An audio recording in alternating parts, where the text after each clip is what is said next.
한살림 선언은 생명의 세계관과 한살림 운동의 비전을 밝히고 있습니다.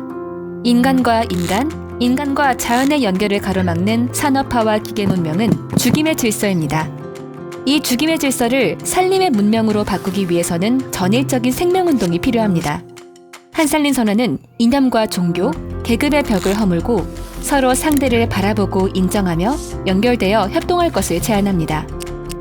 이러한 한살림 선언을 더 넓은 세계와 공유하기 위해 영문판을 출간합니다. 한살림 선언에 대해 이야기해 주실 7분을 모셔보았습니다. 한살림 선언은 베를린 장벽이 무너지기 직전인 1989년 10월이라는 시대적 배경에서 탄생했습니다. 당시 한국 사회도 군사 독재를 종식하고 민주화 운동이 한참 활발히 전개되던 때였습니다. 그런데 한살림 선언은 진보를 꿈꿔왔던 기존의 사회운동과는 방향을 달리했습니다. 한살림은 인간의 자연에 대한 지배를 토대로 삼는 성장의 신화에 눈 감을 수 없었던 것입니다. 그 연장선상에서 산업 문명의 한계를 지적하면서 자연과 공생하는 새로운 문명, 연대의 인간 공동체가 도래해야 된다고 주장했습니다. 한살림 선언의 지혜와 통찰은 기후위기를 관통하고 있는 오늘날 다시 한번 평가되어야 할 것입니다. 하나 더 주목했으면 하는 것이 그런 지혜의 목소리가 서구 문명의 중심에서가 아니라 문명의 변방, 변두리, 한반도 땅에서 나왔다는 점입니다. 자연과 공생의 논리에 일관되었던 동양 전통, 그리고 자연과 인간 사회를 관통하는 전통의 동학사상에서 그의 대안을 찾았다는 점입니다. 그리고 그 통찰과 지혜가 이름께나 있는 위대한 철학자나 사상가에서가 아니라 하루하루를 살아가는 보통 사람들의 일상적인 삶에서 발견하고 있다는 점에 그 탁월함이 있었던 것 같습니다.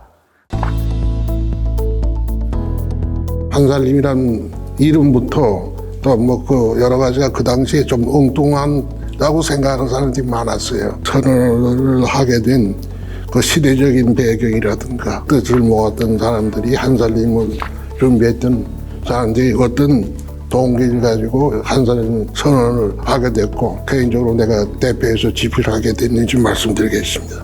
70년대를 기점으로 녹색운동, 사회운동, 환경운동을 뒷받침하는 새로운 과학사상 이런 것들이 태동이죠. 소위 그 자본주의가 만들어내는 그런 문제점, 인간 소외라든가 사회적인 억압이라든가 자연 파괴라든가 우리 사회에서도 그것이 압축 성장하는 과정에서 더 심하게 나타났기 때문에 우리 사회도 80년대에 본격적으로 일어났던 것이죠. 산업 문명의 모순을 해결하기 위해서 어떤 대안을 찾아야 했는데 그 당시에 많은 사회적인 운동의 그 흐름은 사회주의를 추구하는 그런 과정이 있었지만 그걸로는 이 문제가 해결 안 된다.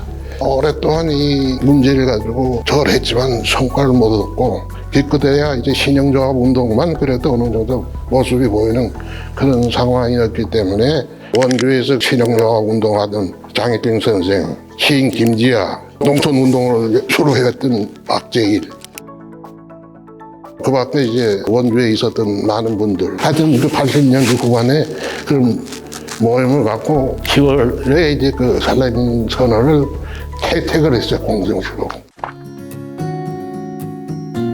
한살림 선언을 늘 마음속에 새기고 있지만 우리 조합원들이 이해하기는 조금 어렵습니다. 한살림 선언의 의미가 조합원의 일상에 자연스럽게 스며들고 생활 실천 운동에 그 의미를 담으려면 쉽게 풀이한 한살림 선언이 필요했어요. 그래서 선언이 발표된 지 10년이 되던 해에 조합원들이 그 당시 소비자활동위원회라는 이름으로 활동했는데요. 약 2년에 걸쳐서 한살림 운동의 지향이라는 이름으로 쉽게 단순하게 해석해서 담고 1999년 전국 총회에서 발표하게 되었습니다. 그 내용을 잠깐 보면 우리 안에 모셔진 거룩한 생명을 느끼고 실현합니다. 우리가 딛고 사는 땅을 내 몸처럼 생각하고 이웃과 생산자와 소비자를 가족으로 생각합니다. 또 우리는 우주 생명의 일원으로 생태계를 책임지고자 하며 더불어 사는 삶을 위해 나부터 시작합니다. 입니다. 저는 맨 마지막 5번째, 더불어 사는 삶을 위해 나부터 실천한다는 말이 실천은 어려워도 가장 가슴 떨리는 구절입니다.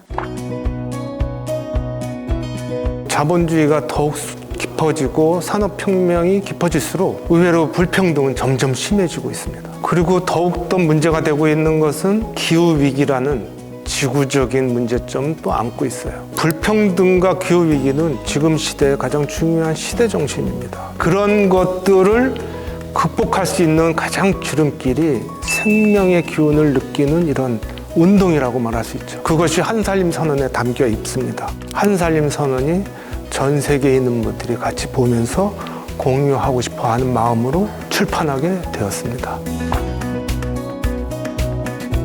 So the Hansalim Manifesto makes this kind of deep analysis of the problems with modern civilization. And I found it very interesting the way that it brings together insights from contemporary science and philosophy, but also brings insights from Taoism, Confucianism, Buddhism, and Donghak as well is brought into that. And even like the ancient text of the I Ching as well is referenced in the manifesto. And all of these ideas are brought together to critique contemporary civilization, but also to provide an alternative kind of ethical framework. So all of that is a very kind of complex set of ideas and brought together in this really interesting document of the manifesto. 한살림 선언의 가장 중요한 가치나 의미는 한살림 선언이 세상을 구별하는 형식, 세상을 보는 관점이 있다고 생각을 합니다. 한살림 선언에 따르면 생명과 생명이 아닌 것, 살림과 죽음의 구별이 그것인데, 생명과 살림은 고립된 어떤 개별 생명이 아니라 다른 생명과 함께하는, 또 어떤 면에서 보자면 다른 생명 속의 생명입니다. 가장 중요한 키워드는 생명이었죠. 모두가 함께 잘 살 수 있는 생명이라고 하는 키워드로 나가보자 라고 하는 것이 한살림 선언이 담고 있는 가장 중요한 메시지입니다. 사람들이 행복해지기 위해서는 좋은 관계를 가져야 행복해지는데, 그럴 때 가장 중요한 게 사람과 사람 사이의 관계도 굉장히 좋아야 됩니다. 그게 협동이라고 볼 수 있죠. 근데 한 발 더 나가서 사람과 자연하고도 아주 좋은 관계를 형성해야 우리의 삶이 행복해질 수가 있습니다. 그래서 이 두 가지를 안고 있는 것의 키워드가 생명과 협동입니다.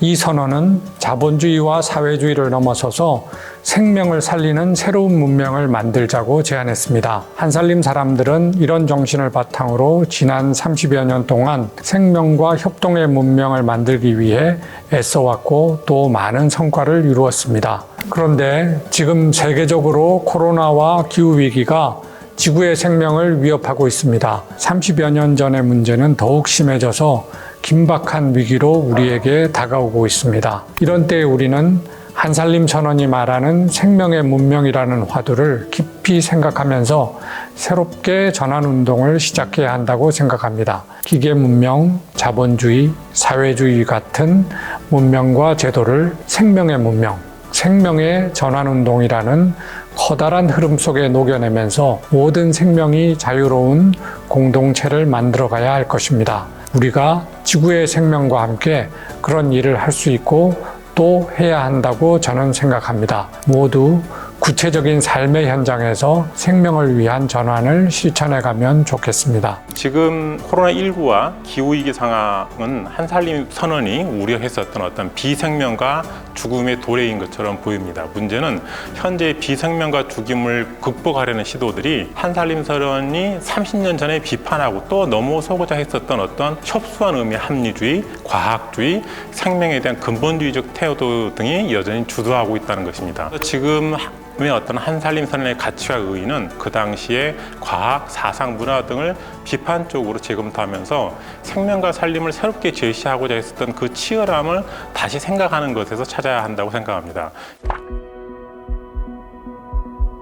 한살림 선언이 담고 있는 생명 존중과 모심의 마음, 문명의 전환을 위한 생활 실천 운동은 한살림 선언이 발표된 당시부터 지금까지 한살림 운동의 존재 이유였고 원동력이 되었습니다. 저는 한살림 선언은 한살림 운동의 씨앗 같은 것이라고 생각하는데요. 씨앗의 본질은 생명 아니겠어요? 생명은 늘 성장하고 변화하죠. 또 아주 작은 것이 자라서 지금의 큰 숲을 이루기도 합니다. 또 한살림 선언은 우리가 늘 함께 읽고 다짐하는 한살림 지향으로 새롭게 태어난 것처럼 또 새로운 세대들에 의해 재해석되고 새롭게 탄생하여 진정한 생명력으로 이어지기를 바랍니다. 생명이라는 말이 굉장히 보편적이잖아요. 한 포기 풀에도 있는 생명이 우리의 의지가 담긴 실천운동으로 삶을 이끌어가는 진짜 생명력이 되기를 바랍니다. 매일 먹는 밥을 하늘처럼 여기고 사람 안에 모셔진 거룩한 생명을 발견하는 한살림 선언의 예지를 세계의 여러분들과 공유할 수 있게 된 것을 영광으로 생각합니다. 예, 이번에 한살림 선언 영문판이 나온 것은 참으로 즐겁고 축하할 일이라고 생각합니다. 한살림 선언 영문판을 많은 분들이 읽고 한살림 선언이 갖고 있는 의미와 그 역사적 의미, 그리고 그것을 바탕으로 새롭게 운동을 풀어나갈 수 있는 상상력을 얻을 수 있기를 기대합니다. 한살림 선언이 우리 조합원의 실천 운동뿐만 아니라 영문판으로 번역되면서 더 많은 사람들에게 한살림 선언의 의미가 닿아서 한살림이 꿈꾸는 세상을 만들어갈 수 있기를 바랍니다. 한살림 선언 영문판 발간을 다시 한번 축하드립니다.